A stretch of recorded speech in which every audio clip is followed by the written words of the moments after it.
Have you been approached to do any more musicals? Well, the last musical I did was called Soul Train at the Victoria Palace Theatre. That was hard work too. They're hard work, musicals. That's why people like Martine McCutcheon don't turn up for work.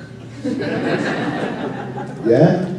She gets this big job because she's a celebrity, and then she goes into what she did? My Fair Lady. Yeah? She used to turn up once a week or something. Oh, well, the old adage in musical theatre was that the show always went on, So you tend to find that a lot when you bung like some TV actor in a musical. You realise that they're not cut out for it. They always, they're always away. They're never at work. Well, I did a show. I did Soul Train. It had 43 numbers in it. Yeah, 8 people in the show. When you weren't singing lead, you were singing backing vocals for the others. I never had a night off. You know what I mean?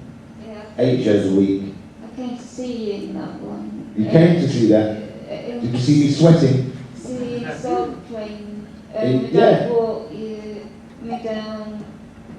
Where did you see it? In London or Derby? Derby, I think. Yeah, it was in Derby at the Playhouse Theatre. Theatre. To some charity thing, didn't you? That's right. When I came to Stepping Stones. Yeah. Yeah, that's right. And I still fitted in the old charity events as well. When I was filming Red Dwarf, in '91 I was in Carmen Jones at the Old Vic, and I was filming Red Dwarf during the day, and I'd jump there, they would stick me in a car and whisk me over to the theatre at night so I could go and do my show. And I did that, and I also did it when I was in Time at the New London Theatre. We were filming a series of Red Dwarf then, and I was doing the same thing.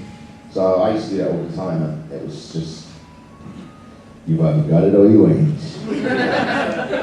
That old stamina. I think it had something to do with that pedigree cum I used to eat. That full marrowbone jelly thing. Yeah, there's ladies down the front. Yes, don't go into musical theatre unless you're prepared to lose your life, and a lot of sweat. How are you, Danny? Of all the things you've done, be it theatre or acting, and not including the cat, because that's too easy an answer, what would you most like to be remembered for? Goodness me. Well, not the cat, but it's the old one.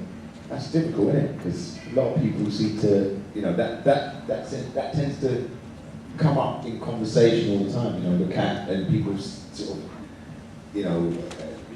they sort of see it in tandem with them growing up as well. But I wasn't really asking how people would like to see you, how you would like to be remembered How yourself. I would like to be remembered? I kind of like the musical theatre thing, really, because that's where my heart is, in musical theatre. And I think that if you notice, everybody, the Americans, they want to come here and do a musical. They're Hollywood stars. What the hell do we want to come and do a musical in London for? Because you get respect. You can do 15 Hollywood films and they go, oh, hey, it's Christian Slater. He's on Jonathan Ross the other night, doing a play in London. They want that respect because they believe that, once they've got that stage credential, hey man, you've made 20 Hollywood films, but you haven't kicked ass in the West End, brother. And they all come to do that. Nicole Kidman, a little 200-seat theatre in Covent Garden at the Donmar Warehouse, and they've all done it, because that's where they really feel that, that you've actually gained respect from your peers.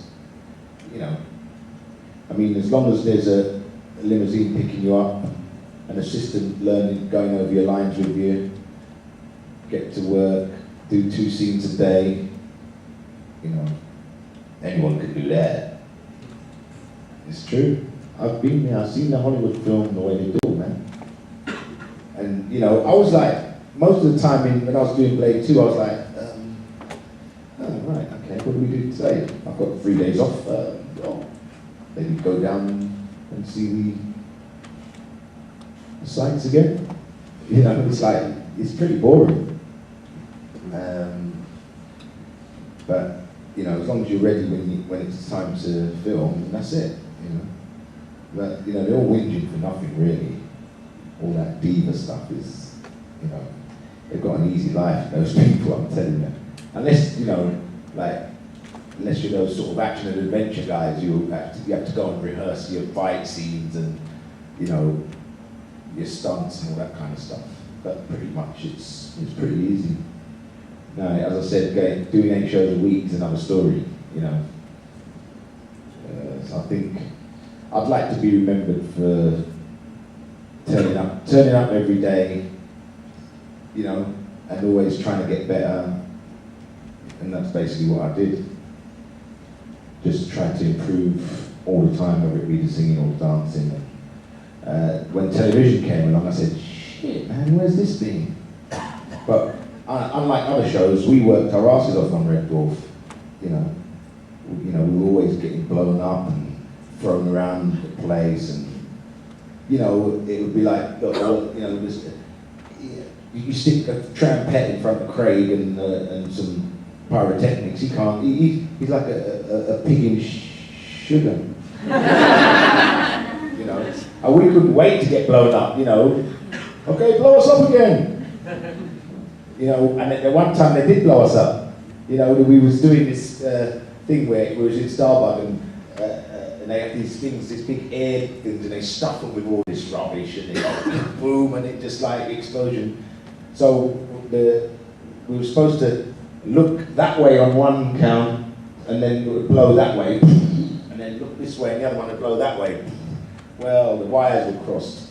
So when we look that way, we're looking straight into it.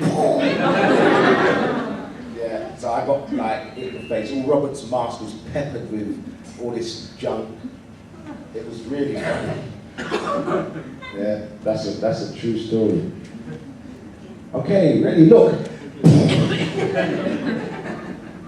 Yeah. Did you suffer any injuries doing Starlight Express? You know what? Never got injured. Someone broke their leg in rehearsal. I was like, whoa, we ain't even got on stage yet. You know, but I didn't actually suffer any injuries in that show. It's crazy. But I do remember being in a pantomime once and going across the road to the chip shop and fracturing my ankle. That's it. Yeah, just walking up, oops, up the pavement, fractured ankle, had to go off. There was no understudy and some poor guy had to go on. Oh, it was crazy. Yeah, I skated in Starlight Express for a year, didn't crack a fingernail, mate.